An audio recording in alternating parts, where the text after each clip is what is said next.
Hey, everybody. Thank you for joining us. Theo and I are so excited to get to share this interview with you. Just so you know, Darren shared with us a little bit of a preview to the larger trailer for Selling Superman. So we're going to tee up the show with that. So please check this out in case you've missed the news, in case you've missed these previews all over the internet right now.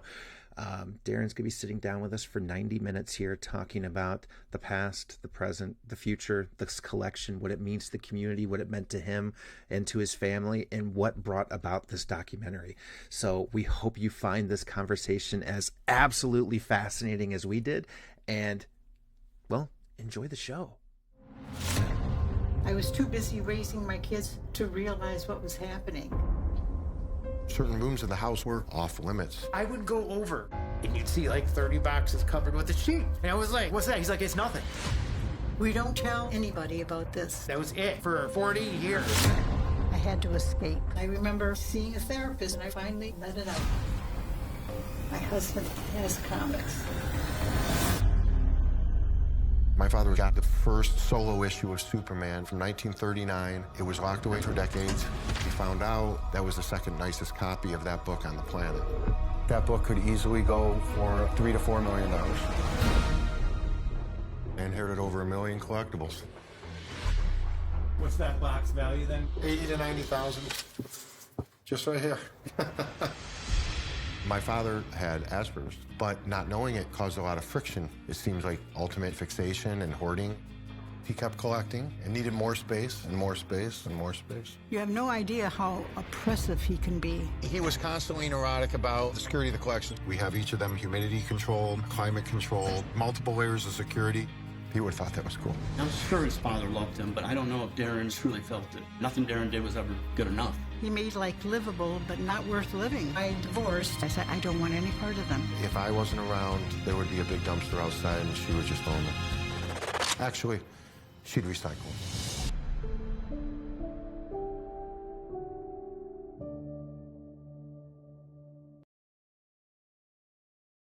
Darren, thank you for joining us. I really appreciate you taking the call and taking the time to jump out here and visit with us today. This is a wonderful opportunity to get to speak to somebody that's had a lot of impact on himself over the years, being, the son of a collector and now inheriting all of this ginormous collection. And now, being in those collector kinds of shoes yourself and looking and grappling how to deal with things. And you've got a lot of things going on with a documentary being created. You're busy. So I just want you to know how appreciative we are of you coming out and taking some time with us today. Yeah, absolutely. Very much appreciated. Thank you. Yeah, you're the first. We're getting approached, but this is the first of this kind. So cool, man. well, then even better. Oh my God, yeah. we are breaking new ground. Holy crap! That's true. That's the truth. It is. I know. And I'm just gonna take myself back here, Darren. I saw the promotion for the documentary, and it came to me in a group chat in YouTube, and I just looked at it, and honestly, I probably watched it like 4 times. I texted Theo. I'm like, "Have you seen this?" And he's like, "What?" And we all were just like, "Oh my gosh, there's so much to this, but there's such a story too." And I remember telling Theo, I'm just like, this has to be one of the smartest moves I've ever seen, because he's taking the time to document this process and tell the story. Like, a lot of times people find collections, have finds, things of that nature, and they just make whatever decision they make, and they go out in the world or they stay where they're at. But taking the time to document this as content, that's a huge undertaking. Well, it is, and I'm happy to go into how that transpired. So I come from a very entrepreneurial background. I have several businesses, and I'm used to branding. I'm used to working to get the word out about your product and or your uniqueness or whatnot. But I had no intention of doing this documentary. I had no intention at all. And the filmmaker and the producer and the director and all of that, Adam Schomer from Eye to Eye Productions, was a high school friend. He was a couple years older than I was. We went to high school together. We played soccer together. And that was our connection, and we had stayed in touch loosely over the years. And, Adam went on to, graduate from school, from Cornell, became an engineer, and decided, this isn't what I want to do when I grow up. You know what I mean? And, a brilliant guy, but, just wasn't ready to do that kind of day-to-day desk stuff. So he ventured in the world of creating content and through multiple ways of, coming up in really filmmaking and script writing and documentaries. And he has several out there that have done very, very well.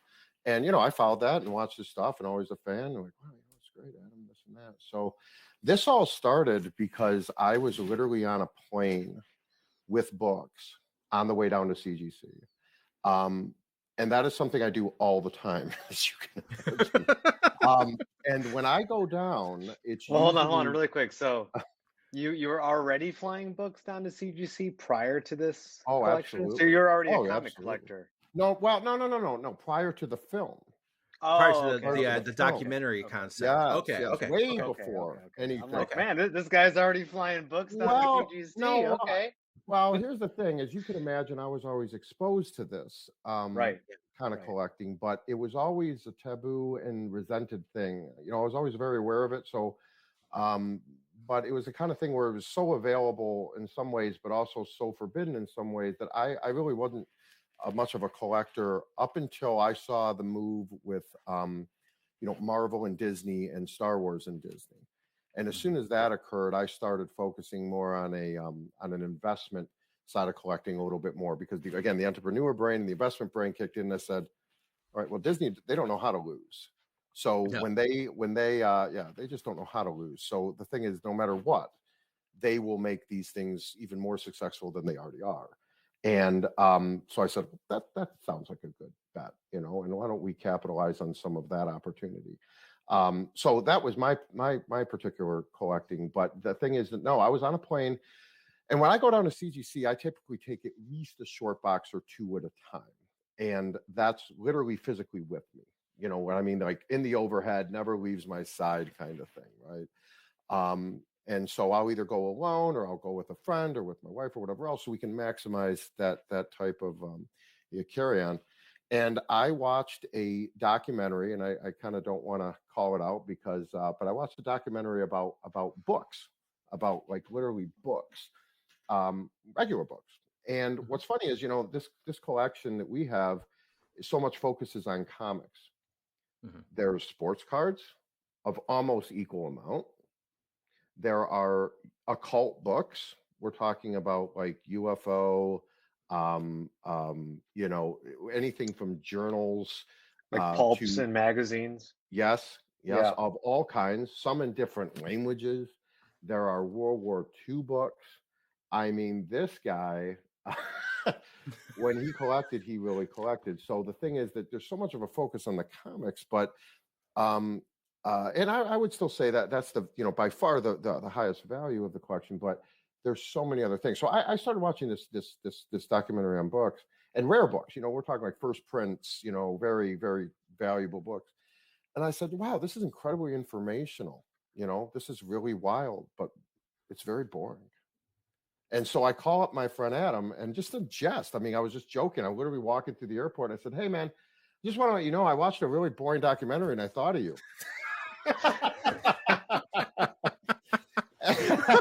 Nice. Just the thing every filmmaker wants. Just the thing every filmmaker wants. It's like, I saw this terrible thing, and the first thing that came to mind. Well, of course, you got to razz a friend, right? And so, of course, he knew I was joking. He goes, what the hell are you talking about? I'm like, well, that.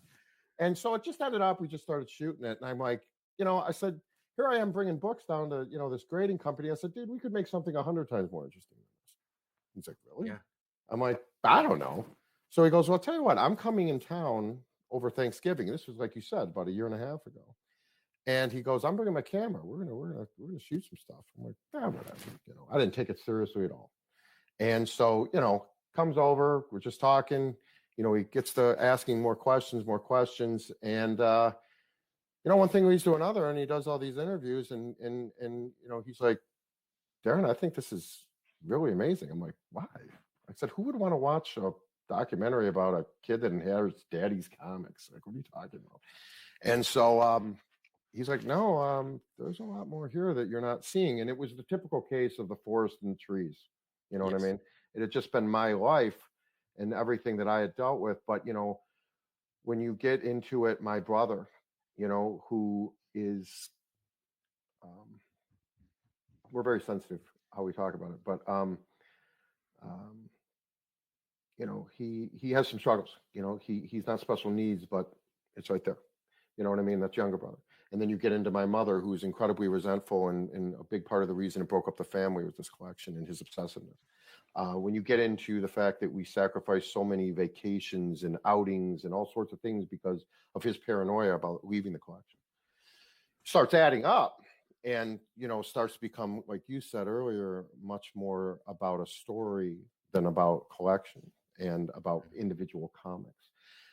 And what's important to know is that I had no clue the individual contents and or their grade. He graded nothing. There was not one graded book in this collection of over 300,000 comics for over 45 years. So he knew the titles. I knew some of the titles. I knew of the Batman. I knew of the Superman. I knew of the Hulk. I didn't know there were multiple copies of a lot of those. I didn't know how nice they were.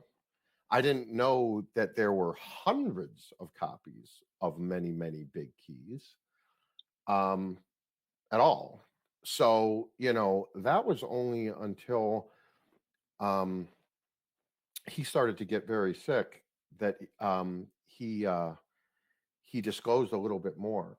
And this is the first time I've talked about this, but, how I got into my individual possession, the first 10 boxes of this collection was because when he became pretty ill, he called me in a frantic, and he was starting to get a little delusional and things. And my brother lived there with him.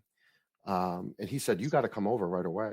I'm like, why? He goes, there are people in here, and your brother told him about the comics. Now, these people weren't real, this is imaginary in his brain. But it hit me right then just how unbelievably fixated he was. If you think there's strangers in your home and you're elderly and you're whatever, and your first thought is get these comics out of here because they're going to steal them, it kind of resonates how just entrenched he was into his thinking of where his priorities were. So that was the start.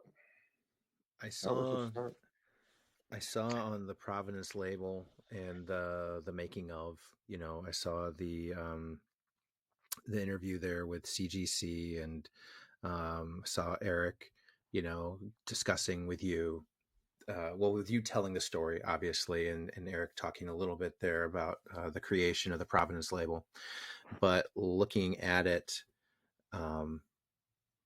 explaining everything, all of a sudden it makes a lot more sense. And I think what resonated for me the most as a collector in a way, shape, or form as well, obviously not a super prolific one, but I have a lot of stuff. I have a lot of things. I'm not super prolific, but I've got a lot of things, and I see the scales especially, and I know you brought that forth especially because your father's a lawyer, and I understand that, but there was the tipping of, what one was the collection, that short box outweighing an entire family up on top here, and the story that tells.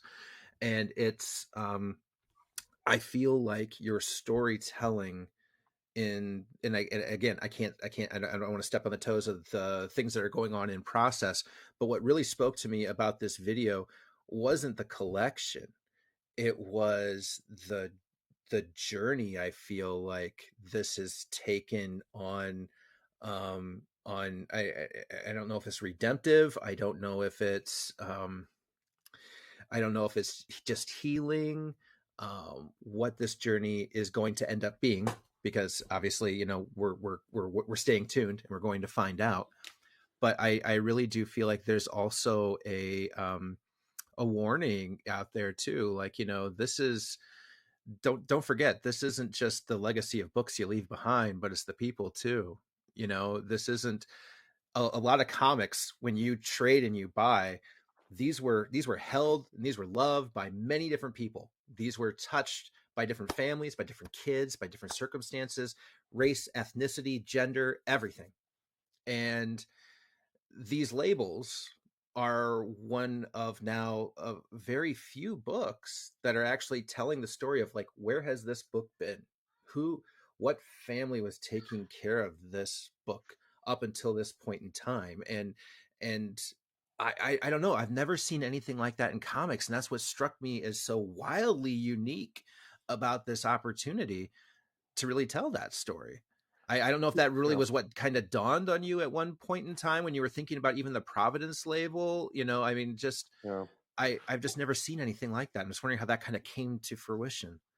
You know, you're hitting all the right, you know, nails on the head. However, there was no intent, because, you know, we came. If I had to sum up in a word of what I feel, and what I want to portray, that is humility. You know, this could have happened to either of you gentlemen. This could have happened to anybody. Yeah. You know what I mean? I didn't pick my father, right? Yeah. And the fact of the matter is that he amassed this stuff, okay, not me. And so the answer is that all I'm trying to do is maximize his time and effort, and expose it in a way that I think can, you know, touch the most people that really appreciate it, because it was the exact opposite for all of that time. I mean, these things were not discussed. They were not enjoyed. They were not read. They were not shared with family and friends.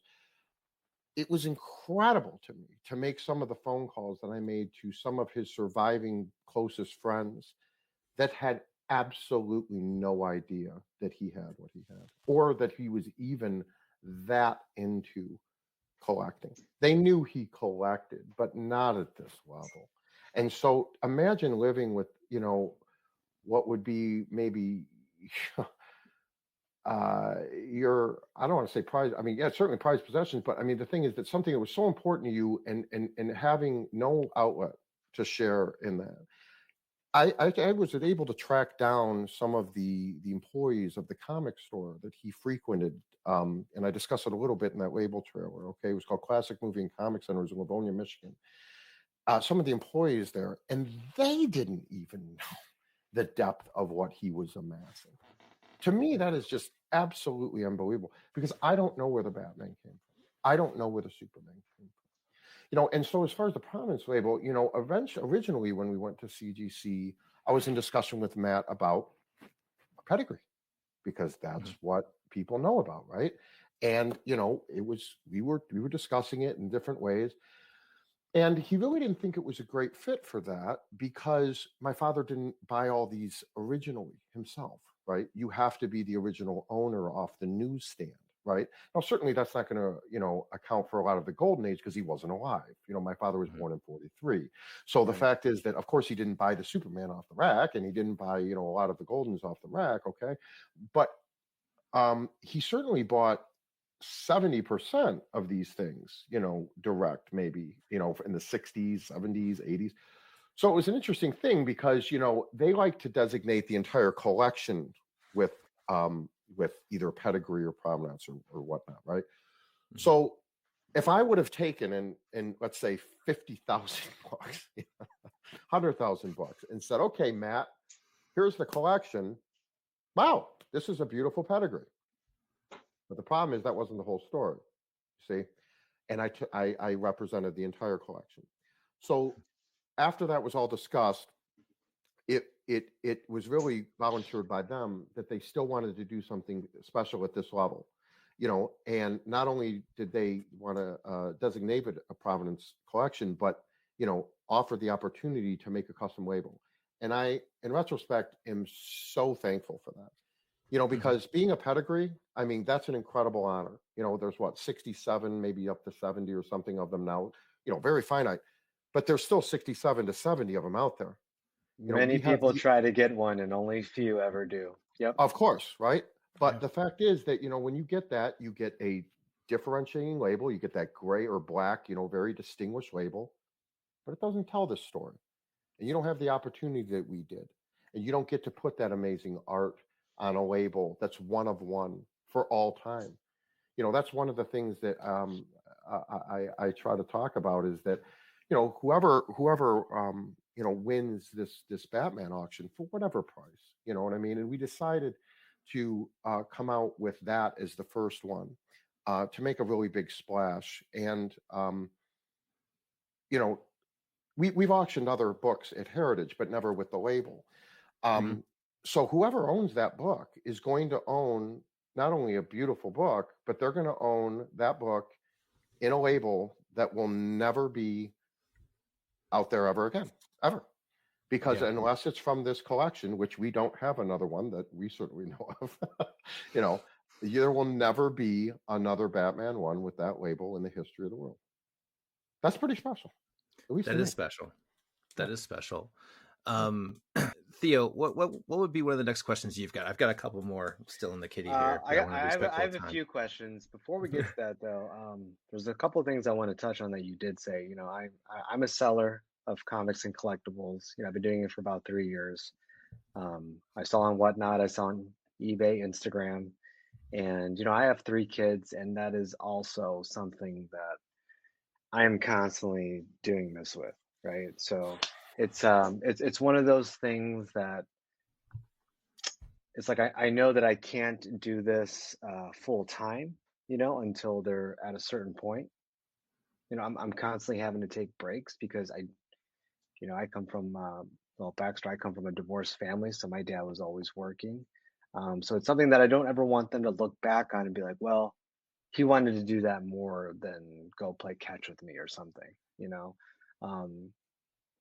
and that's something I constantly battle as a dad and a seller, because as we all know in this hobby, it is time consuming, especially if you're doing it by yourself. I mean, forget about the bagging and the boarding and the grading, but just having it all is I don't even know what the right word is, but sometimes it almost feels like a burden and like a blessing at the same time, So like when I pick up a collection, my wife, she's just like, when's your sale?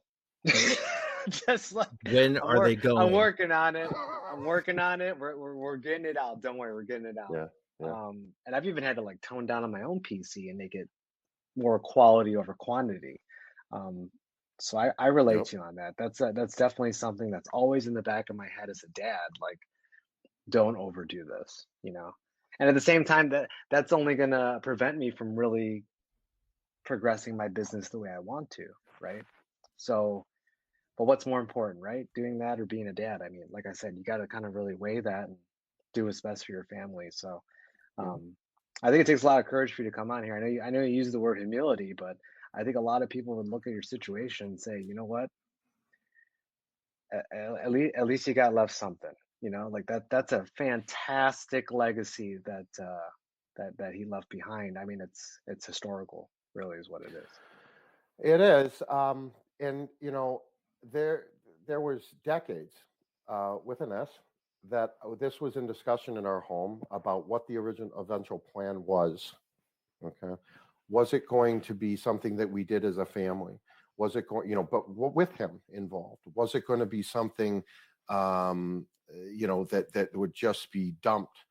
And, I had begged him to not do that. And, unfortunately, he was a brilliant man, but he had his fixations and some of his own struggles, as we've discussed. And, Asperger's is a condition that someone can be incredibly adapted to. And, I have several autistic or Asperger's friends, and okay, I mean, it's almost like the point where, some people wear glasses or whatever. They just deal with that as one of the things that, they're involved with in their life. It doesn't define them, is what I mean, right? And so my father never admitted to his condition, although diagnosed by several different counselors throughout the years, with struggles with my mom and so on, and he never admitted it. Um, but as clear as day, he demonstrated the mannerisms, and I think the most harmful part is when a condition like that is left unchecked or unrealized. Okay, there's no problem in having any condition as long as you manage it and you're aware of it and you understand the impact it can have on others. He didn't, and so it became very toxic. And again, lost him a tremendous amount of relationships. It suffered a lot of his relationships, both with me, certainly my brother, who didn't have the same ability to understand, and then of course my mother, and a lot of his friends. And so the fact of the matter is that that played into how he dealt with this collection, because he was so paranoid and so afraid of this stuff being compromised constantly that it just overwhelmed him. And it was all about security and just seclusion and so what we're doing here is couldn't be the more opposite thing in the world than I mean, it couldn't be. I mean, not only are we coming out, we're talking to people about it, we're making a film about it. I mean, as paradoxical as you could possibly be. So, well, you're not passing out your address, so you're good. You're good. No, it's absolutely unbelievable. I mean, again, we take security seriously. We have things very locked down in the location, but still, I mean, the fact that there's many people we're sharing this with and open to and discussing with is far beyond. I'll tell a little story. I used to tell them, I'm like, Dad, why don't we get some of the bigger stuff graded, even just in the level of preservation? Let's get it in the plastic. Let's make sure. Let's see what you got. You don't even know. I knew we had a Superman 1. You have a Superman 1 and a 1.0 or a 9. Right? That's a different conversation, right? I never saw it. No one of us ever saw it. He didn't bring it out. He didn't show us. He wasn't, And so the fact of the matter is, that's a whole different ballgame on what you have. His comment was, oh, well, when you take it down there, you're going to get ripped off. They're going to switch it in the back at CGC. They're going to call somebody and you're going to get attacked in the parking lot. And I'm serious. These are the levels of his concern.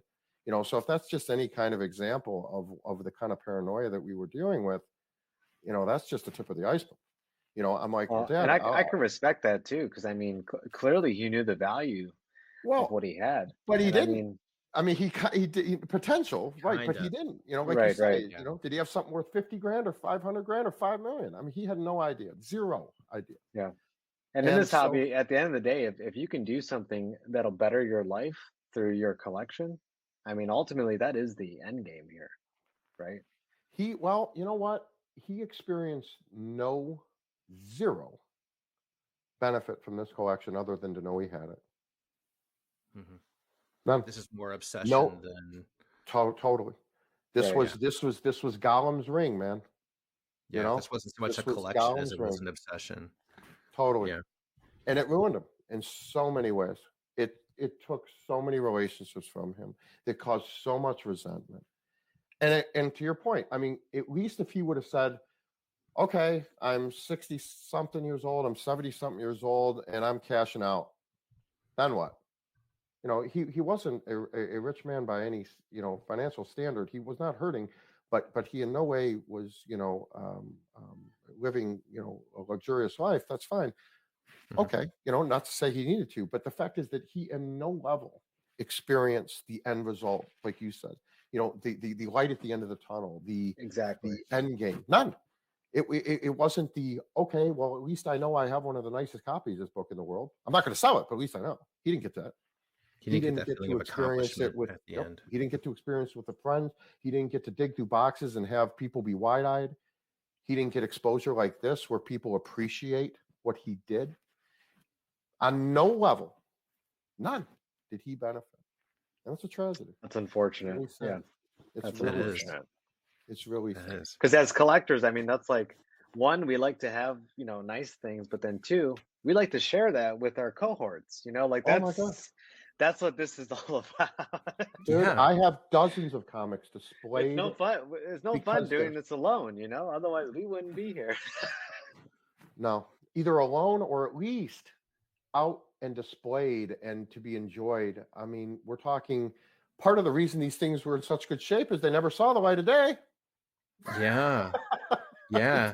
They just went Ever. into a box and into an abyss, it sounds like. I mean, Forever. like I remember you just like I remember a scene in there in the preview, and it's like, we're just finding out about these right now. You know, it's like Correct. you're pulling out Silver Surfers, and you're just like Correct. all these books, and you're just like, we didn't know we had this one. Oh, Nope. got 1, 2, Nope. 3, 4. Nope. You know, Nope. it's just It happens every day.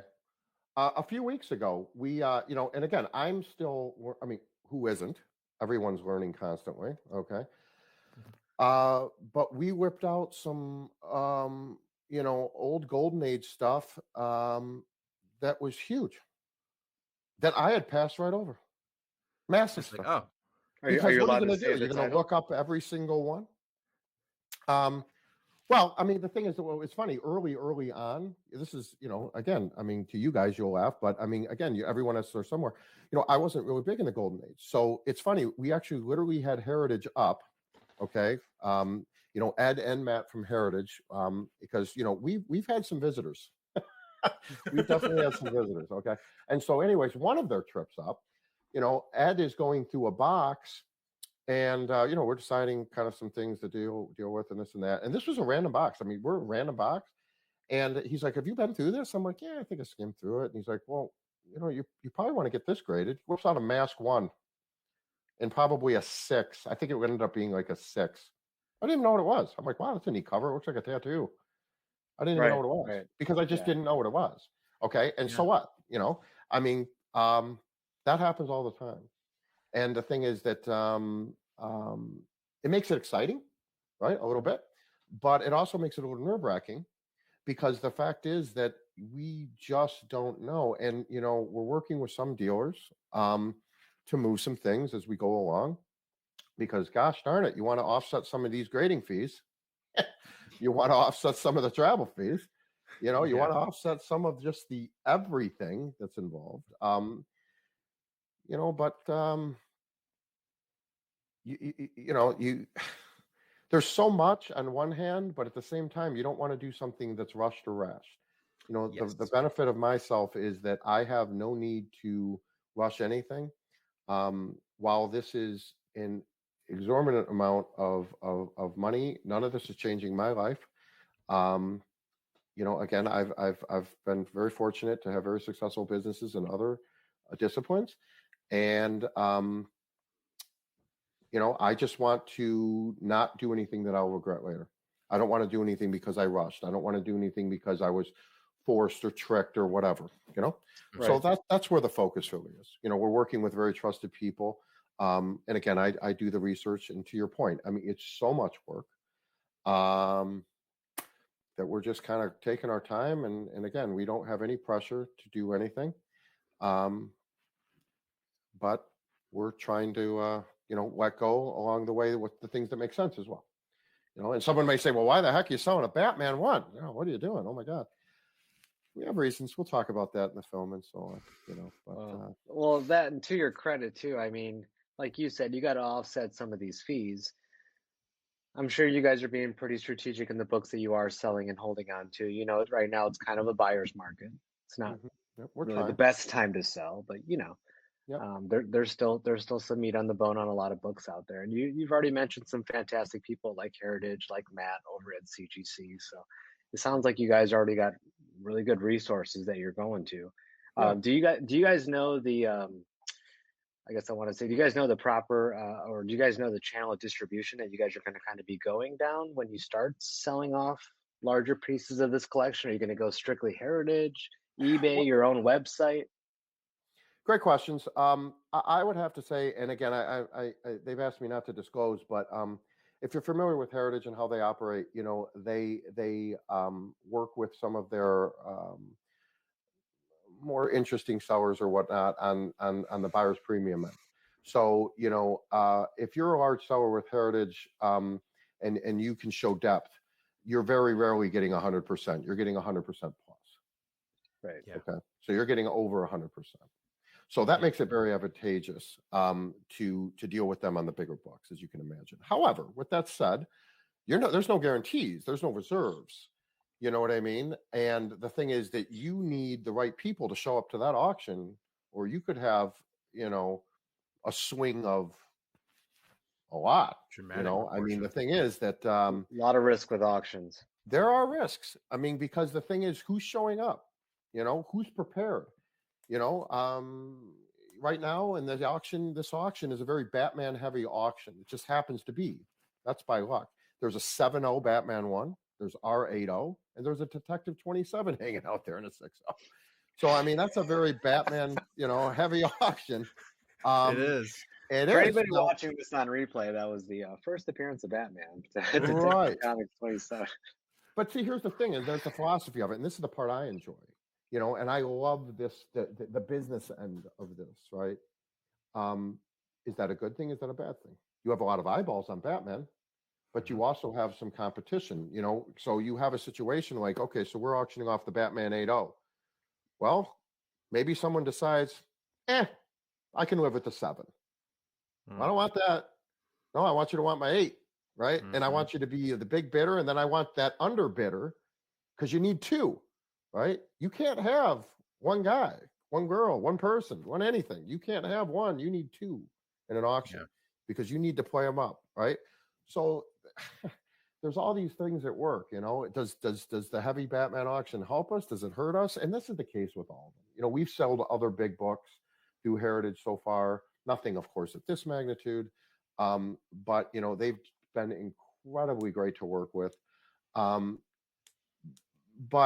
you know, there are other dealers we're working with. You know, Harley Yee is another major national dealer that we're working with. That's and a good person right there. Yep. He's a great guy. I mean, and again, I knew Harley. I've met when I him was a multiple kid. times. That's a great dude.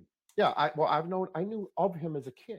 You know what I mean? I'd go to shows either with my father or other people, and there was that Harley guy working his butt off. And you know, he has a phenomenal reputation. He's been, again, amazing to work with on consignment.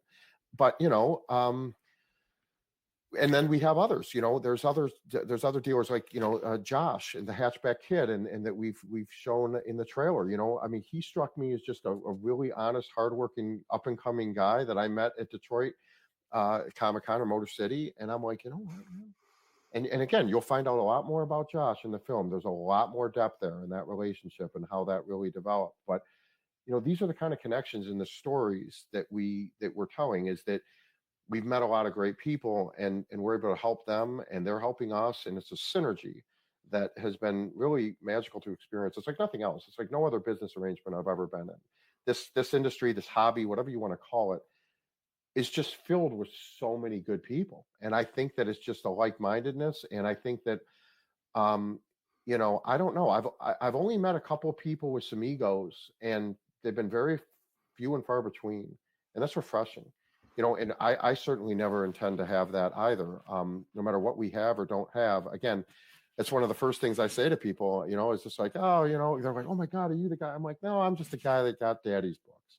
You know what I mean? And the thing is that, you know, it's the truth, you know, and as long as you stay like that, and you stay with that kind of mind, and, you know, you pay respect to it, and you realize that, you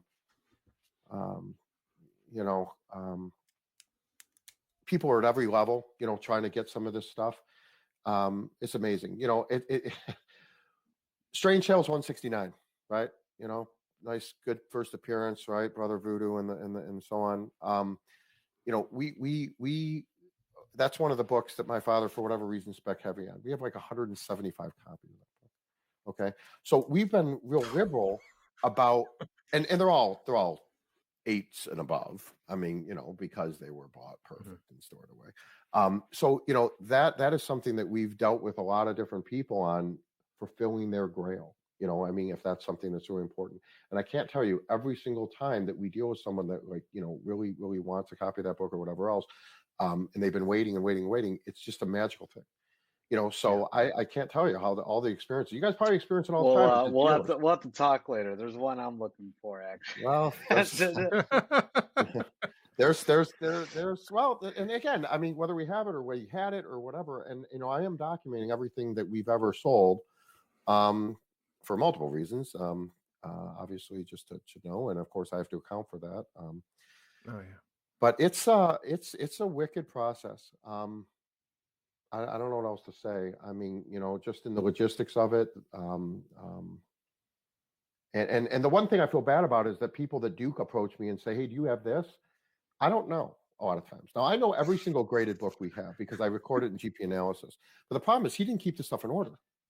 No, So you can grab a random how did box. he organize all these books? He Was it like didn't. by years that he bought Nope. them, or Nope. not even Not that? at all. I think, however, I'm dead serious. You could walk out. You could take a random box, and you'd be like, "Wow, okay, Bugs Bunny, oh, Iron Man, famous funnies, and then more Iron Man, Batman, and what the hell is the Superman doing in here?" I mean, literally, it can Right. drive you batshit crazy. And so, I haven't even begun to organize that, nor do I know if I'm going to. So, the current philosophy on what we're doing right this moment is we're going through and we're saying, okay, what needs to be graded? I don't care what it is. So if you have a box and you say, yeah, okay, there is a Flintstone one, and there's a 4-color this, and there's a Uncle Scrooge, whatever. Great. Is it worth grading? Because that's the first decision that I think I have to make in any case, right? And the reason for that is because that's an action item. If it doesn't have to be graded, then it goes into the okay, we can look at what to do with that later pile. Right. And the grading end, it's like, okay, so let's get this graded. And then we, can put it into our inventory and whatever. So what we're going to be doing, and I don't know from now until who knows, is we've identified as much as we can, like, all right, where's all the X-Men, giant size X-Men ones? Where's all the Hulk 180 ones? Where's all the big keys? All right, let's deal with those. And then should we grade them? Should we not? And then just at least identify those, right? And then the next thing is this in a condition that warrants it to be graded, even if it's not a key? We have several books that may be off, but they're the nicest graded in the census. Mm-hmm. So that's cool. Why not? So that's a decision maker. Maybe it's an off key, but it's a double cover. All right, that's cool. Let's grade that. So that's been the mode that we're in for now, rather than organizing. Are you guys going based on like a minimum threshold?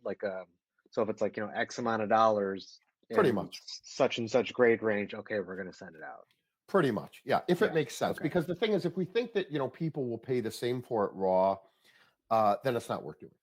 And as you guys right, both like know, recent sales are there. It's a book that everybody wants. You're like, okay, we're going to send it. Yeah. Yep. Okay. And if there's a lot of people that want raw, as you know, I mean, they're raw collectors. Not everybody wants graded books. I mean, certainly not. Right? Yeah, I've been selling for 3 years, and about 90% of what I move is raw books.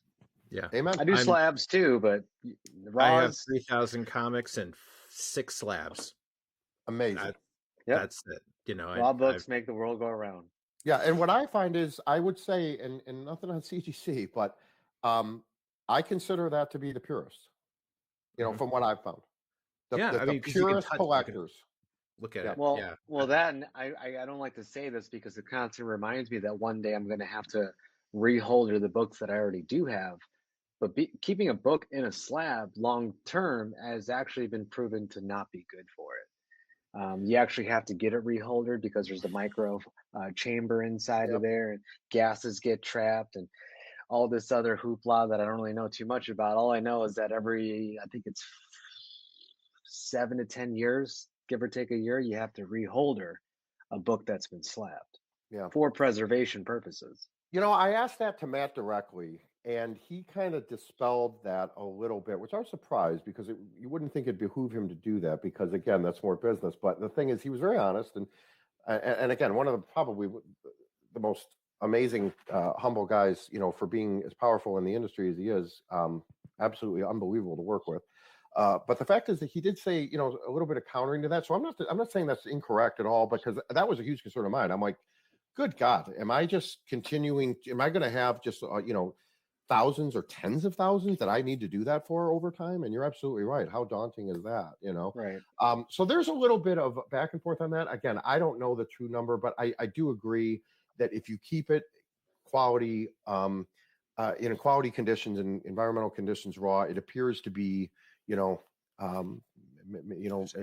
maybe the safest bet. I can tell you that I have found There are photos that we'll share, but the fact is that somehow he kept some of these books. They weren't even in plastic, they weren't even in bags and boards, and they were some of the nicest in the collection. They were Yeah, I saw stacked you like pulling alternately. out just stacks of books. No boards, no bags. You just had books. Yeah. I couldn't Well, believe let me it. tell you this: we found 50, I don't know, 13 copies of Giant Size X-Men. Okay, in one okay, I one just saw bag. Theo pass out. Okay, well, hold on. This is the crazy part. They weren't boarded at all, and they were together, and 8 of them were 9/8. 8 of them were 9/8, and then there was a 9/6, a 9/2, and then there was that loser 8/5. I just Just the want to see his absolute face loser right now, 8/5. just like he's just thinking. So He's a that huge is X-Men fan. But they and, were. My and I point know is, and I here's know a you guys square bound both are in book. Michigan, right? That is shocking It's the truth. to hear that no bag, no board, this stuff stacked together in a moisture friendly environment. Well, they weren't. They were in And, climate controlled forever. They were always in air conditioning. oh, okay, so they were always in Oh climate God, yeah. control. Oh Okay, no, okay, no, so they weren't none of like this ever stuff. in the garage or the attic. No, Okay, not those books. Yeah, the only books that were ever out in a storage so unit he were knew. moderns. So he Yeah, clearly was like, I okay, know. this is a special book. Let's put this inside. Yeah. But the thing is, I think what it was is they were in the dark, they were in climate control, and they were never, ever moved. So same location the entire time. For over 40 years, depending on the age of that book. So that means I know the story of those Giant Size. The Giant Size, there was a case that was found at the comic store. I got this from one of the employees, and my dad wanted the whole case, of course, at the time. And they're like, no, you can't have the whole damn thing, even though he was very friendly with the ownership and everything. But they're like, come on, you can't have all of them. So they gave him like 15 of them, and I can tell you that what he did, I'm sure, I wasn't even alive, because I wasn't alive in 75. But the fact is that he brought those home, he put them where they were, and they didn't move until I moved them. I promise you. That's insane. The last hands that were on them were his, and then they were mine. When I was unloading his home. Ever. So when you have that kind of story countless times, I mean, that's the same for the 150 copies of Star Wars 1. That's the same thing for the 200 copies of Ghost Rider 1. That's the same thing for, again, the Strange Tales, over 100 copies. On and on and on. So it's not just the big books. Fine, we have 5 Fantastic Four ones. It's not that. It's the okay books that there were hundreds of. What kind of mind did that? What was he doing? Was it because he thought that, all right, yeah, this is smart? In retrospect, it's absolutely genius. Okay, because what are you paying? 25 cents a piece? Yeah. 100 times? That's $25. Yeah. Well, you got to think. I mean, you said he had some golden age. He was collecting into the 60s and silver age. Oh yeah. So he had to have seen the values of the books he had already picked up, and then we go to the 70s. He had to have seen those books start to go up. So he's probably in the mindset of, well, if these keep going up, these should go up.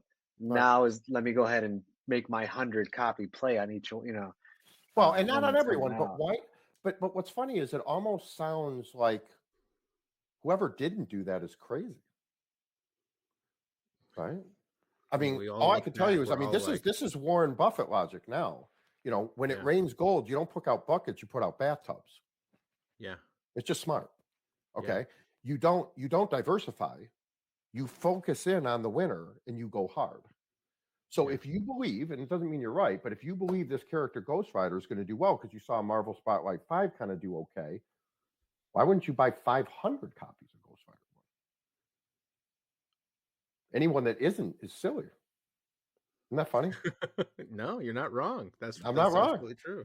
But you got to be crazy, and you got to have the room, and you got to have the, Fantast, as I explained in the trailer, has a couple different meanings, and one is dreamer and believer and practical person, but the other that I found in the Oxford Dictionary is a person with extraordinary foresight.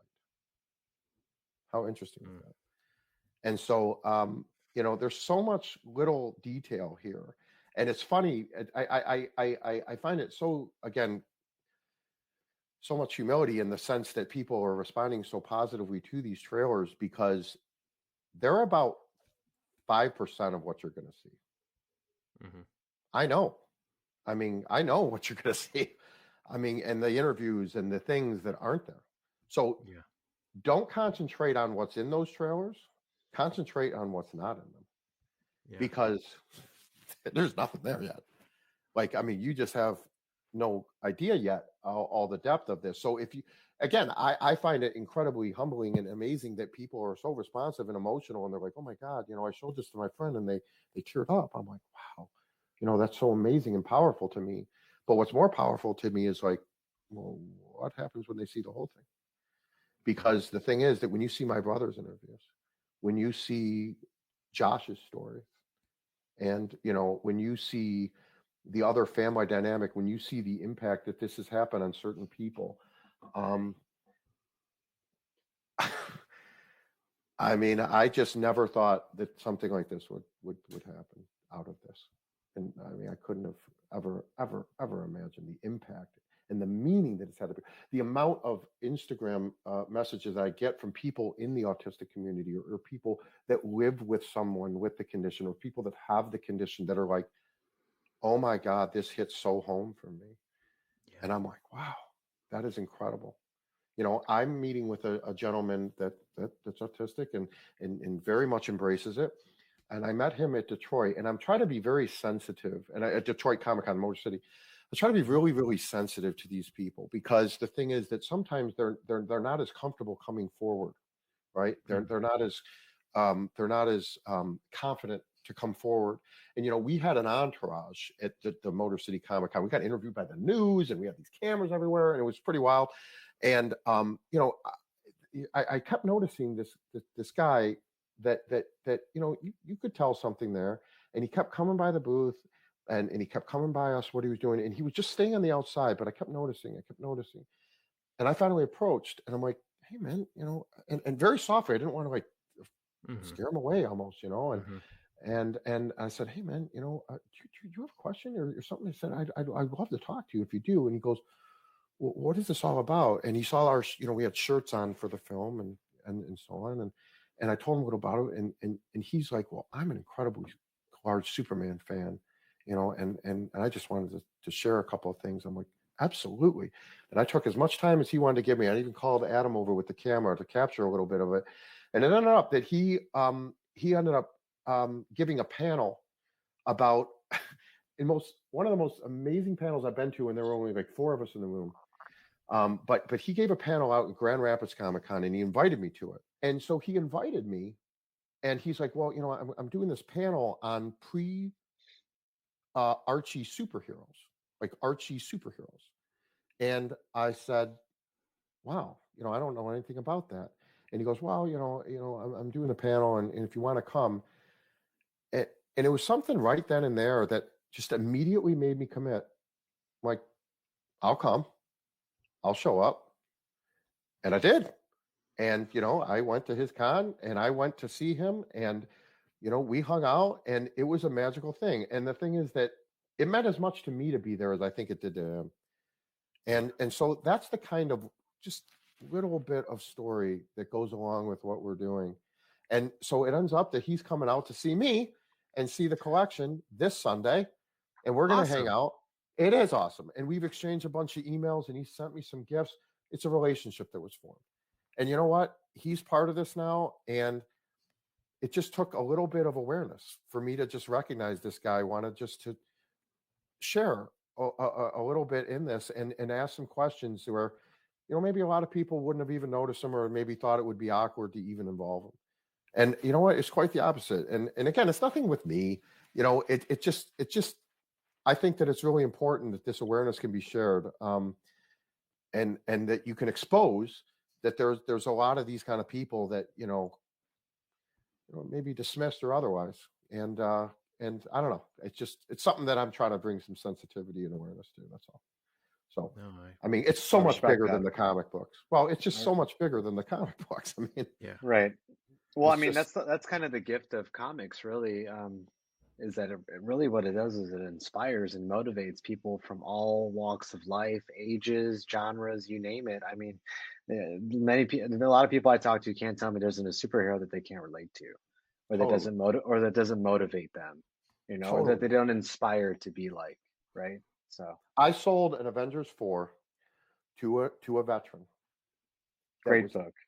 of course, and that was, obviously first silver appearance of Cap, right? And so he Ah, told you know me, your book, sir. I know my books. And the thing is Ah, that he told me this very emotional story on how Captain America got him through Desert Storm, and that he took his comic books all the way and marched all the way into Baghdad.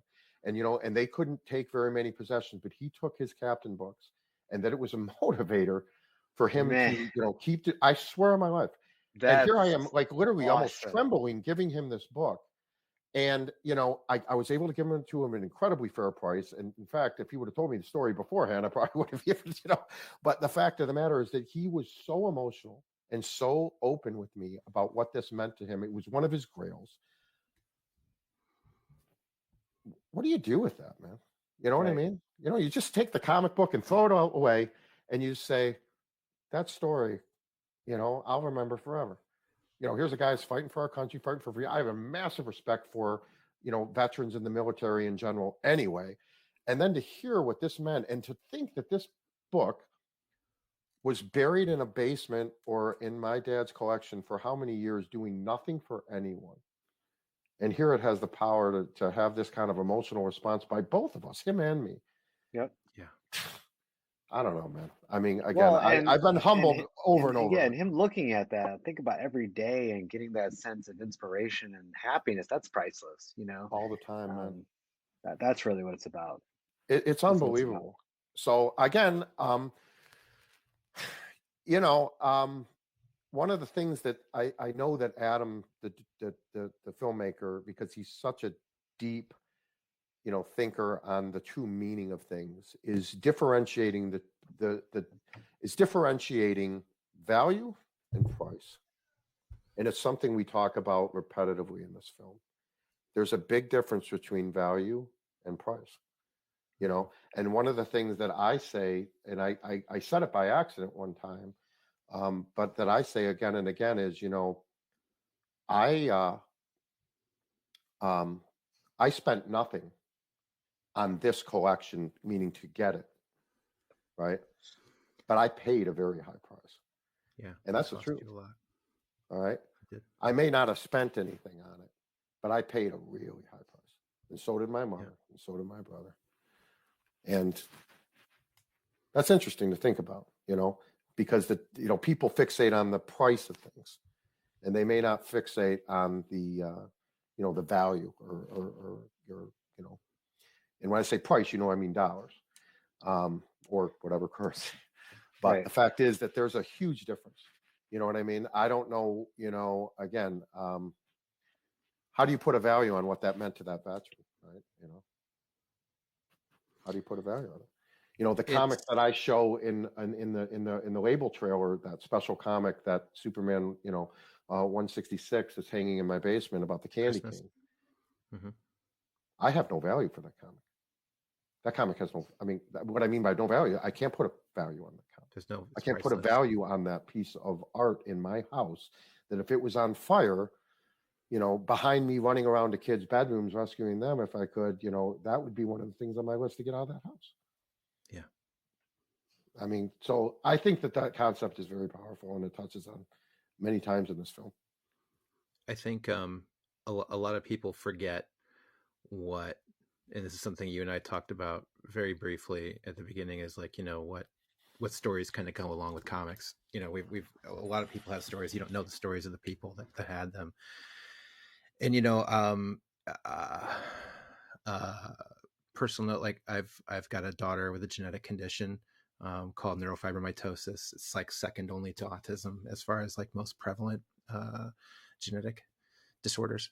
And when she was 2 and she was first diagnosed with her first set of tumors, cancer, she she had to obviously go through chemo, and you go through blood tests, right, to do this. And you're 2 years old when the blood cart comes up to you with the phlebotomist comes up to you with this cart to take your blood and draw it to see if you're allergic or whatever it may be, check your white blood cell count. You get to stick your hand into this toy chest, and you get to pull out a toy, whatever it may be. And my daughter dug her fist in, and she pulled out this exact thing right here, 2 years of age. And she says, and in her little voice, she says, "Dad." I'm like, "What, Gwen?" She goes, "What's this?" I'm like, "Gwen, that's Spider-Man. That's Spider-Man." And she goes, "What's a Spider-Man?" Like Spider-Man. Like I had been a nerd, but I was removed. I was married. I was a father. I was in a mode. A lot was going on. It wasn't like my thought to educate my daughter on Spider-Man, but immediately like, well, Spider-Man's a hero. Spider-Man protects people when they're in trouble. Spider-Man is there to help, and Spider-Man's a kid. Spider-Man's a little boy trying to do his best in the world to help the people around him and do good things for them. And she was like, "Oh, okay, cool." We had chemo for 2 years. For 2 years at chemo, Gwen was highly allergic to her chemo, and they had to knock her out when she would start chemo each day for 2 years, twice a week. And she put this little guy on her tray every single time, and it would be facing out towards the door. And when we got to go on her Make-A-Wish trip a couple of years later, we went to Universal Studios Florida, and they have, obviously, at Universal Studios, they have the superheroes there. We didn't really know it at the time. We just got there and we were surprised to see Marvel at Universal Studios. But one of the people that's there is Spider-Man, and my daughter melted. Like, she just, "I have to see Spider-Man. I have to see Spider-Man." Like all the other things going on, Harry Potter, didn't matter. I have to see Spider-Man. And so we go to see Spider-Man, and she goes up to him, she hugs him, and she thanks him. And we heard what she was saying, and she said, "Spider-Man, I want to thank you for protecting my mommy and my daddy while I was asleep, because I know they were scared and I couldn't take care of them. And I want to thank you for taking care of my parents." And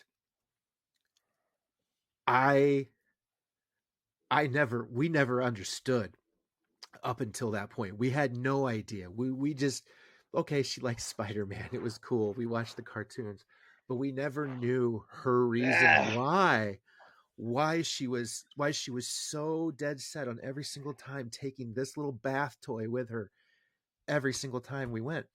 And ever since then, Spider-Man's been, the guy at the Universal Studios too, they don't do anything special for Make-A-Wish kids. Please understand that. Universal Studios isn't like Disneyland where everybody gets to be a princess or a whatever. Universal at this time just lets you get in line. And so that guy was so touched.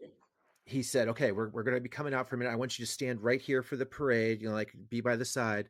And I just want to spend a little bit of time with Gwen afterwards." I'm like, "Oh, okay," And so they come out on these 3-wheel spider cars, like, one wheel in the back, 2 in the front. They're all driving around. You got Wolverine, Captain America, Rogue, Storm, and somebody else who I'm forgetting, and Spider-Man. And all of a sudden, Spider-Man picks up my daughter, puts her on his lap on the spider, and drives the fuck off, just goes off to the parade.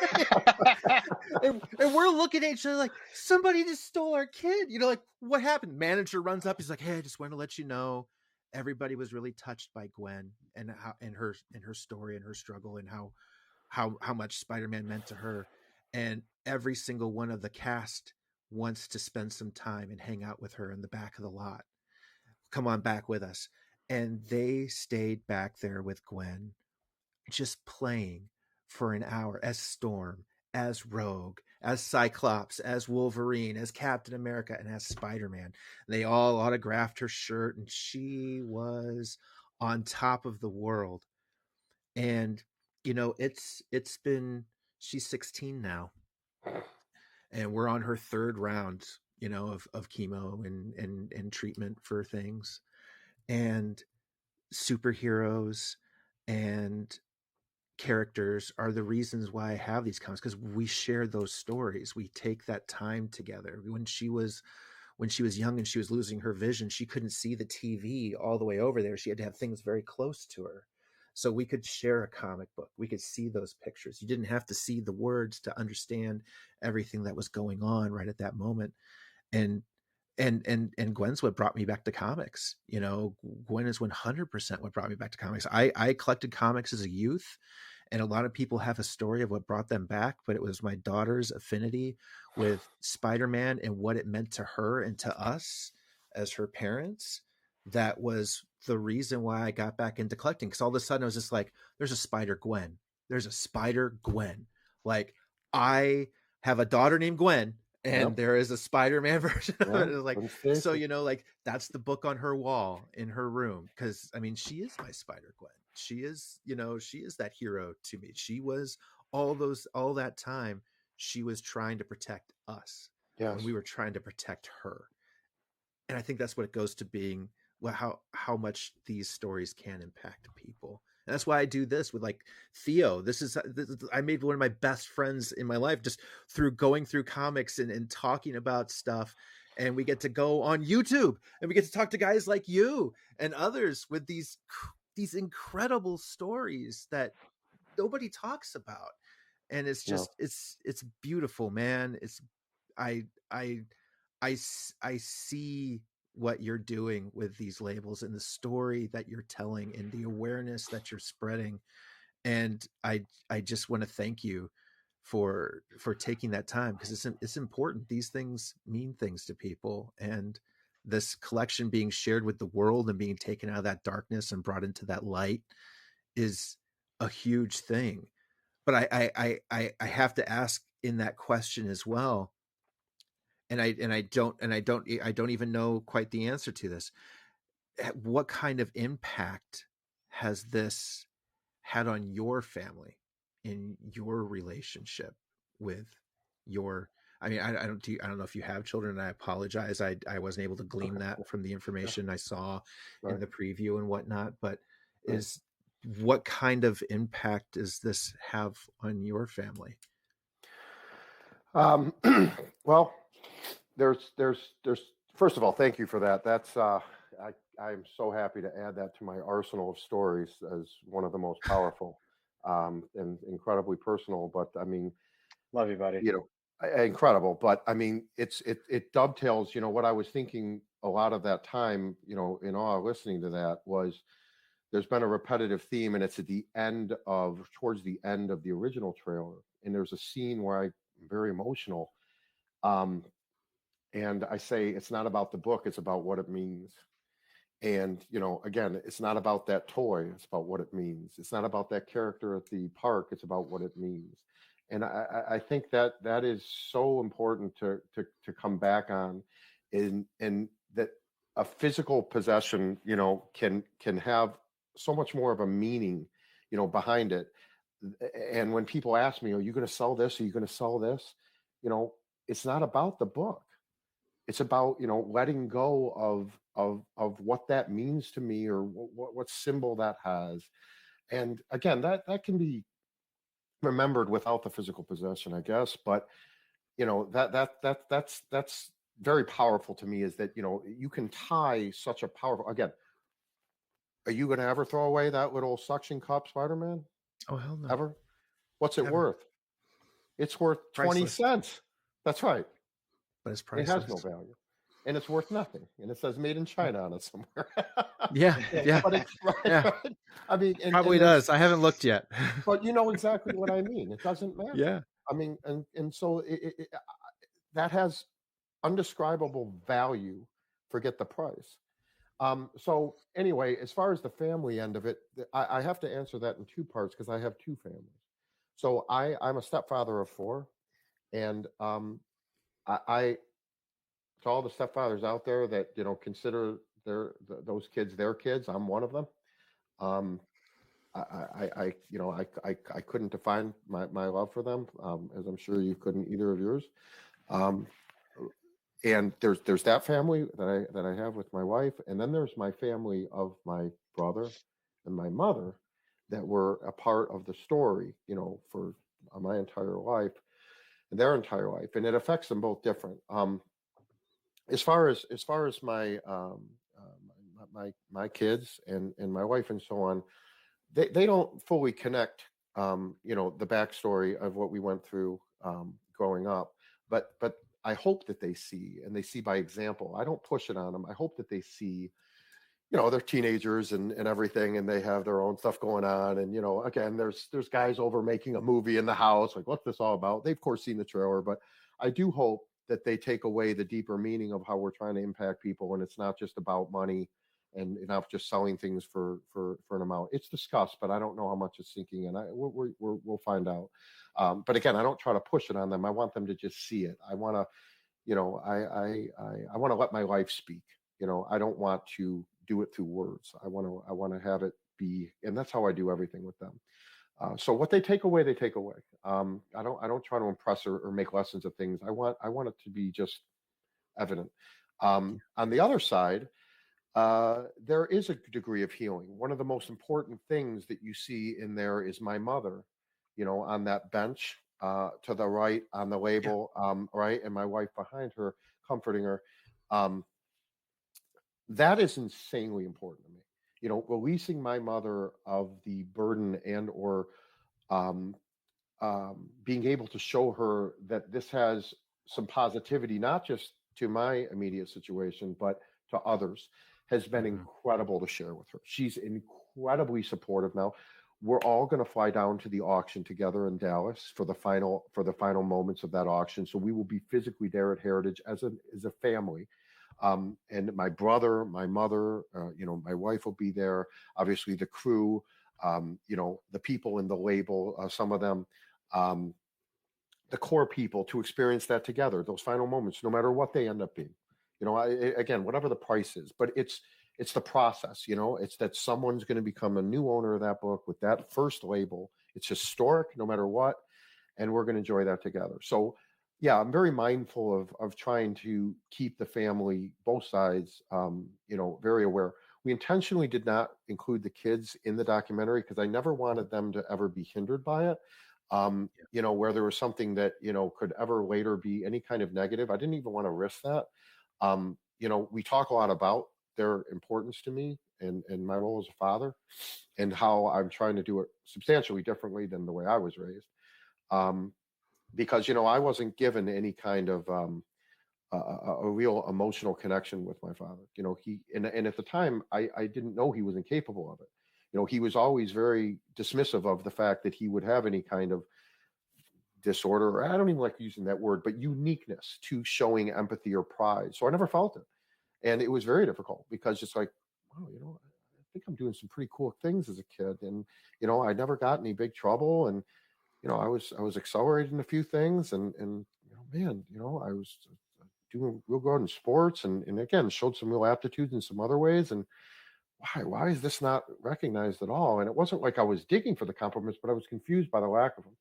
And so it was very tough. It was very challenging to feel like never enough. And it's something that I've battled with in my adult life in a big, big way of having to check that, because when it finally was passively diagnosed, we came to him multiple times and said, Dad, we think you have this, we'd love you to get treatment.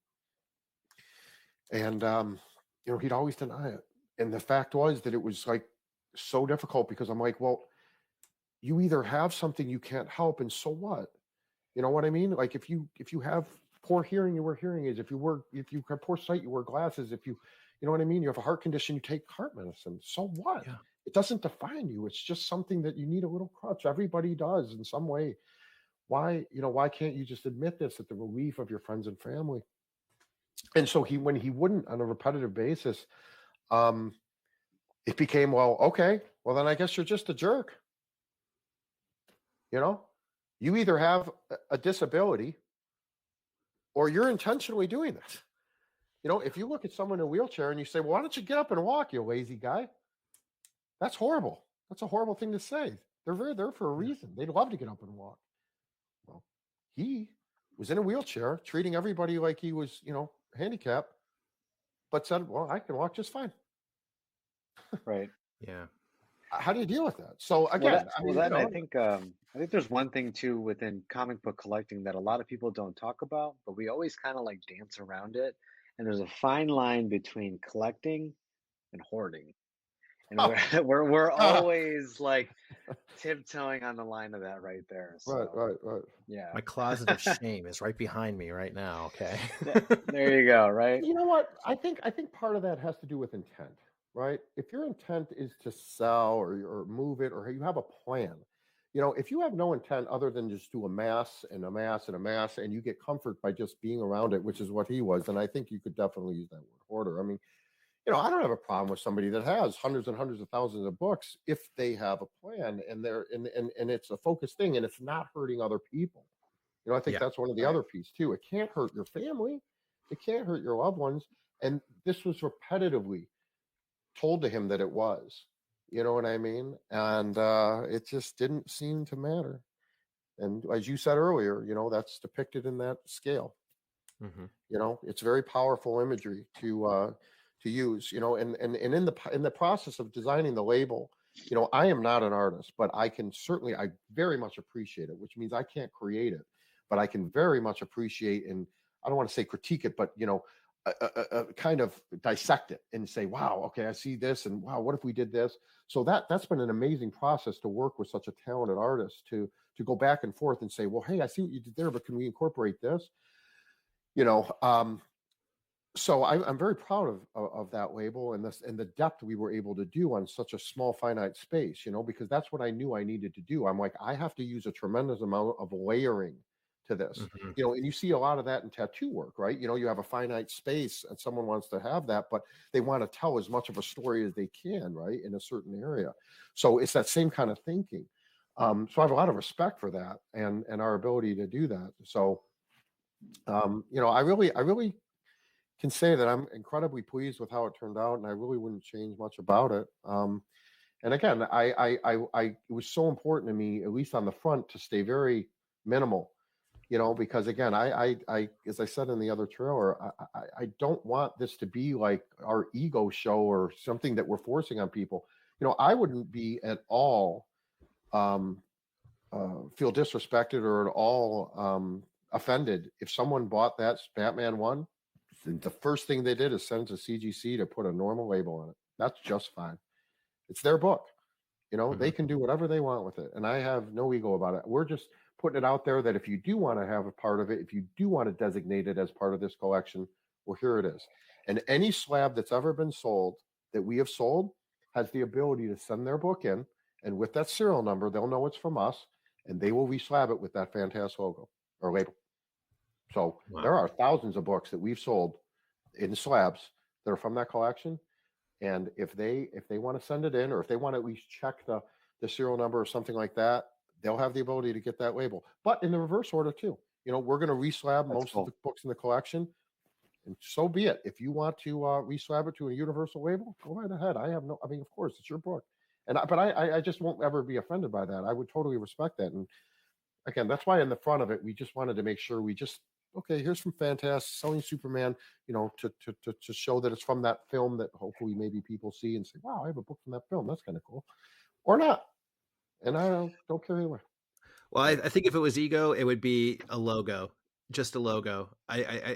This is a story, and I think in telling a story, you're not pushing a brand. You're creating awareness. This is Right. this is not just what comics are about. Comics just aren't about the books, man. Comics are about the community, where it came from, where it mattered. It's all about the And journey.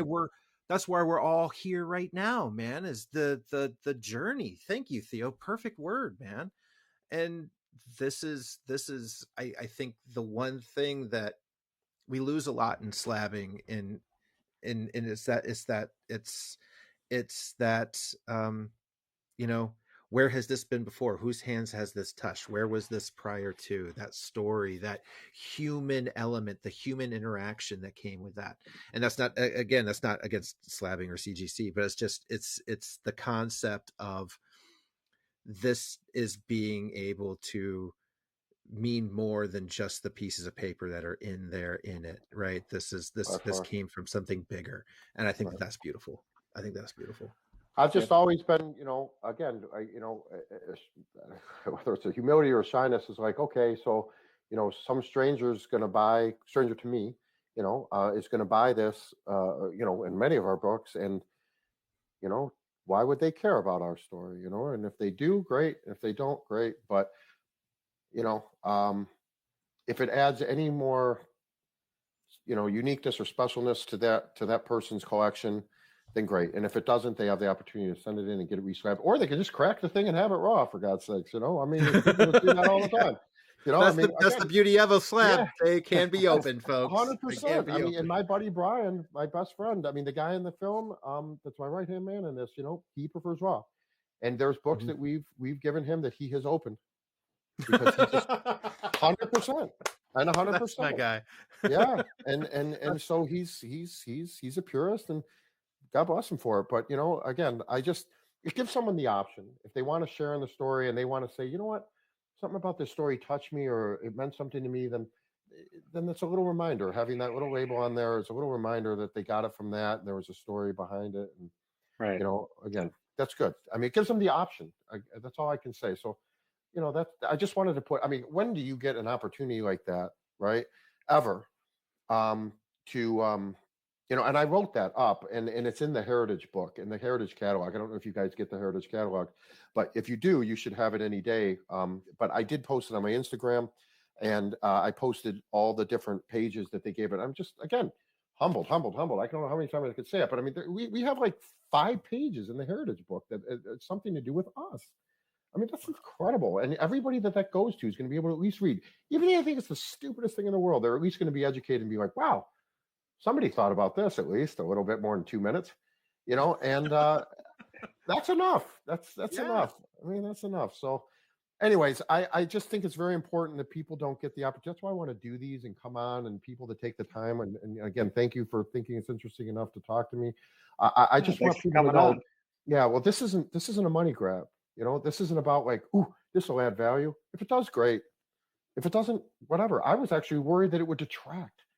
One of the main things I said to Heritage is, I'm like, oh my God, are people going to think this is some bastardized copy of a Batman 1? Are people not going to think this is as cool as just having a regular blue label? Am I doing something really dumb? That was the first thing I thought about. If maybe it will. Maybe it's going to go for the lowest ever sold. And it is what it is. That just goes to show your character, though, the fact that you're even thinking that way. Totally. Not a lot of people even consider those types of things. So much respect. It's the first thing I thought of. It's the first thing I thought. I said, is this a bad move? Are we forcing this? And no, I don't think it's a bad move. We'll see. Time will tell. I respect it. We'll see. It would be amazing to me. I mean, again, and I know people respect their privacy and everything, but wow, it'd be really cool to know who bought it and to meet them and find out if that had any influence or whatever, and meet the person. And again, so if we have that opportunity, great. I mean, we'll put it out there that we're very willing and excited to meet. All I can say is whoever buys this is going to be part of a film. It's an ongoing, whether they're in it or not, but they're going to be part of it, because them purchasing it is going to be documented in this film. Yeah. And, they'll always know that they were the one that bought it, I mean, behind the scenes or out in person, we certainly would interview them, and understand what that book meant to them. And again, why they paid that price for that amount of value. What was it about? What made someone pay that much? I'd love to know. I'd love to understand. So we'll see. I mean, it's just an interesting thing. And again, it's a surreal experience. I don't think I'm special for it one bit at all. I like to say to people that they know, I like people to know that, again, without this collection, I would be living the same life that I am now. And we were helping a lot of people on the way. There's several charities that we're going to be involved with and are involved with already. So just the reach of this is, I'm just going to maximize it, Absolutely. The family suffered. My father suffered. why not maximize it? Why not? Yeah. I have the opportunity. Let these things kind of redeem the pain of, hopefully some joy coming to other people, and You got it. those stories shared, and that, that catharsis of emotion getting to be felt. Why It's a not? big thing. I mean, you could call up, the dealers. You could call up the right people and ask for a big check and say, haul it all away. Or you could do what we're doing and taking our time and maximizing the opportunity. And, again, respecting the opportunities we've been given by Heritage and by CGC. I mean, oh my God. I mean, it's just unbelievable. There's been so many amazing collections that have surfaced over the years. And for us to be the first to have that label, it's like, it is unbelievable to me. So again, I mean, I just, if there's nothing else, I want to make sure the haters, the trolls, all the people that love to just talk stuff, say, all right, well, this dude, I'm going to try to find some dirt on this guy, but at least I can't say he's selfish, or at least that's because it's not true. I mean, no matter what you want to say, let's just try to dispel as much of that as possible. Well, I think at the end of the day, like you said, you didn't ask for this. No, this is something that fell into your lap. Yes. And instead of taking the easy route of just cashing out with some dealer who I'm sure you've gotten plenty of offers, you're doing it the right way. And again, there's been people already. They're like, "Oh, boo-hoo, his daddy didn't love him, but he inherited, millions and millions of dollars in comic books." Well, I got news for you. You know what? I say it again. I'm very fortunate in life, otherwise, and with the choices I've made and the businesses I've had, and you're free to ask me face to face anytime if I trade all that price that this collection has for some quality years with my father. And I'll look you right in the eye and I'll tell you the truth. But that can't happen. I respect that. And it's the truth. Yeah. And for him to treat my brother better. I respect that. It's the truth. I don't need these. I don't need one sale. Well, remember, we don't get to keep these when we pass away, But well, and he didn't get to take them up in his UFO, did he? Yeah, I was gonna say. I remember the line of the book. He's gonna take them with him. He was planning on taking those with him. I remember you saying that. Dude, he really did say that repeatedly. It's like, you guys aren't gonna have these to play with. They're gonna be mine. I'm taking them with me. That's it. I mean, oh God, and he knew better. I mean, he knew better. He knew the rules. He was an attorney. He knew how this would shake out.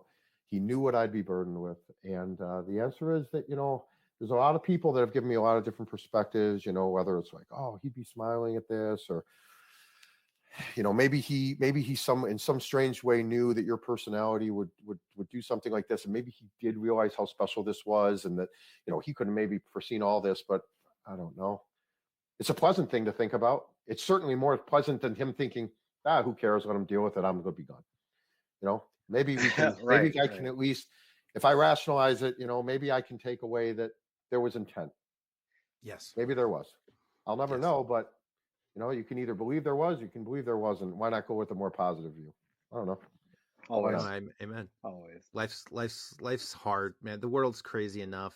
There's no reason to live in negative places. That's why I never really understand the whole trolling concept too. So yeah, I think if there has, I think if there's any proof in the wonderful conversation you've shared with us this evening, and the questions you've answered, that I've been asking in the back of my head ever since I saw the preview and things of that nature. I feel like it's been dispelled, my friend. Darren, seriously, you've given a great amount of weight, a great amount of conversation, a great amount of contemplation, and you've put a lot of thought into each move that you've been making. And I have to say, as a collector and as a father with his own cause, and a person with their own heroes in their lives each day, kind of situation, I thank you for taking this route with the content, taking your time with the comics, and trying to do something special with it and tell a human story along with these books. Kudos, again, it means a lot to me too. I mean, superheroes were a huge part of my life. I mean, I'm a Superman maximalist, and I was raised that way. And you know, I mean, you know, right there, I have this at my desk. If you can even see it, oh man, you know, first Halloween costume, man. You know, the story is I was afraid of the pumpkin, but I'll tell you, the real truth is that I knew that my enemies had spy devices in that pumpkin, and you know, I was being extra careful. That's the truth, 100%. So I don't care what my parents say; they weren't in the know.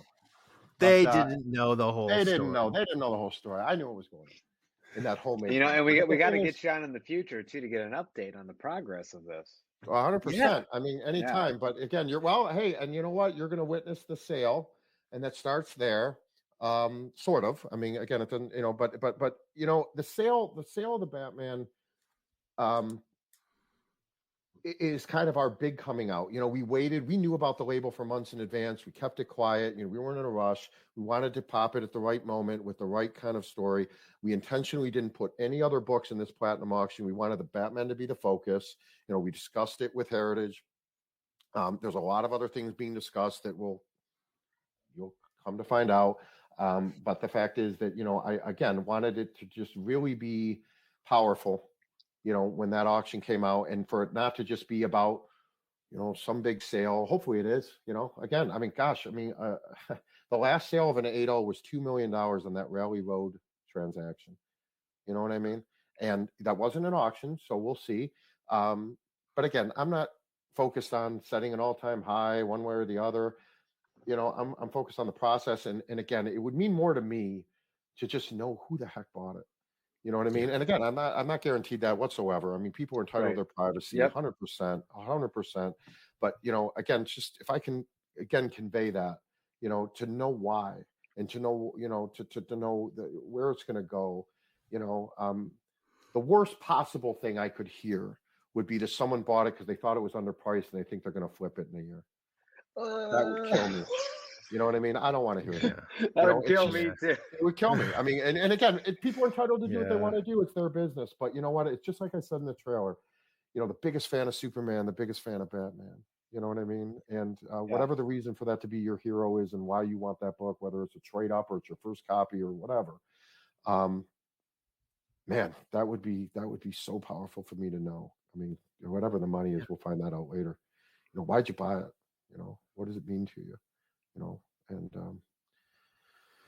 but the answer will be what they will. But you know, again, you know, all we're trying to do is again stay true to you know, all the steps we've taken so far, and we'll keep proving it. You know, I can tell you, like I say, whoever you are, trolls, you're not gonna trick me. You know, you're not gonna find out I did something, you know, crazy, because it's just not going to happen. We're not going to be rushed. We're not going to be bullied. We're not going to be tricked.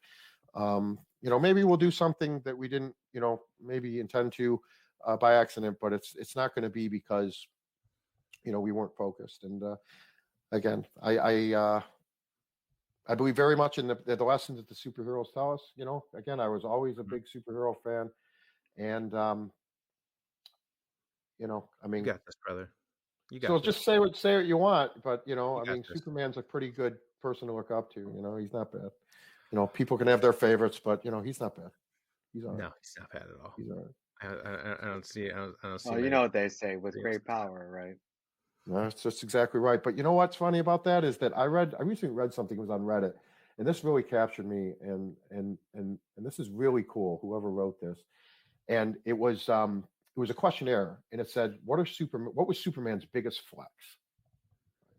Like in all the different stories. I mean, it's countless different storylines and diversions. And right, I'm reading a series right now that I thought was really interesting. The way they, you know, portrayed some different strengths of his, and he's had all these different, you know, whatever it is. And this one person answered, and he said the biggest flex of Superman was he rescued a cat from the tree. And that really resonated with me, because, you know, people are, you know, talking about him taking on this character, or turning back time, or running across the galaxy, whatever it may be. But he rescued a cat from a tree for a little girl. So, like you said, with great power, you have all this responsibility, you have all this different capability, and you still have the time or the care to rescue a cat from a tree. And you're Superman. You could be king of the world anytime you want, you know, and you take that time. And you know what, man? That's the kind of stuff I respect. I love Oh that. yeah, I That never is even why heard that. That is That's wild. called I love that. impact right there. I That is hadn't either. wild. I hadn't either, and I had been, I'd respected him, the character and the way it was mostly written. Of course, he's not perfect, but the thing is that really solidified me, and I said, "You're damn right." And Yeah. the thing is again, that disparity of power, to still have the time and to take just that right there. That's why I will always try, and maybe I'll regret it, but I'll always try to listen and make time for anyone that wants to talk to me about this collection, about a book or whatever. And again, I've tried so hard already to be that way, because that's something I think that really should be respected, is that I don't care that, we have all these books. If someone wants to talk to me about some $10 comic and we have it and it would make their day, wow, that's just as powerful, Yeah. So we're going to try, you know what I mean? We're going to see how that unfolds. And again, we can't do everything for everybody, and we can't fulfill every request ever, but just know that it's going to be something I really focus on, because, there's no difference in value. I mean, that little girl that has a cat in a tree and you rescue it, how important is that to her in her world? Or like you said, getting a transfusion because Spider-Man's protecting her. Yeah. You can't give value to things like that. Yeah. So, I don't know, man. I think, like you said, in the crazy world, we could use a little bit of more of that. And Thank you for there isn't a bringing that continent up. on Earth you could go to and show the Superman label that wouldn't know what that is. They know the S, man. Everybody they knows do. that S. And a lot of these characters, they resonate with people for reasons. So, Yep. thank you. Thank you for sharing this with us. I Awesome. really do. Anytime. And thank you for, again, being the first. And, follow us. Please follow us. And I hope. Oh yeah, viewers I'm do too. subscribed. I'm subscribed to my No, updates. I'm sure you are. Oh, I am really, selling really quick for Superman. everybody who might be watching this on the replay. Do you want to plug in your Instagram, YouTube, any other socials? Yeah, I mean, I have to say, I'm not much of a social media person myself. Never was. Again, don't like the attention. But in this case, I do run Fantastic_Comics, and I do post that on myself. There's also Selling Superman Film, which is managed a little bit more by some PR people that Adam has hired, and that are very supportive of the project. And we're not on Facebook, just because, again, time. I just took to Instagram and I said, you know what, I'm going to just start posting. All the posts are honest. They're from the heart. They vary in different content. Some are really funny. Some are just something that touched me that day, and some are just shout outs to people. Again, I'm not a professional content creator, so I figured, you know what, maybe just do it honest. I was astounded to know that we followed each other before I saw this stinking preview. I went into Instagram like, oh my God, we follow each other. Like, yeah. Wow. Yeah. I just went ahead and fixed that to make sure I was.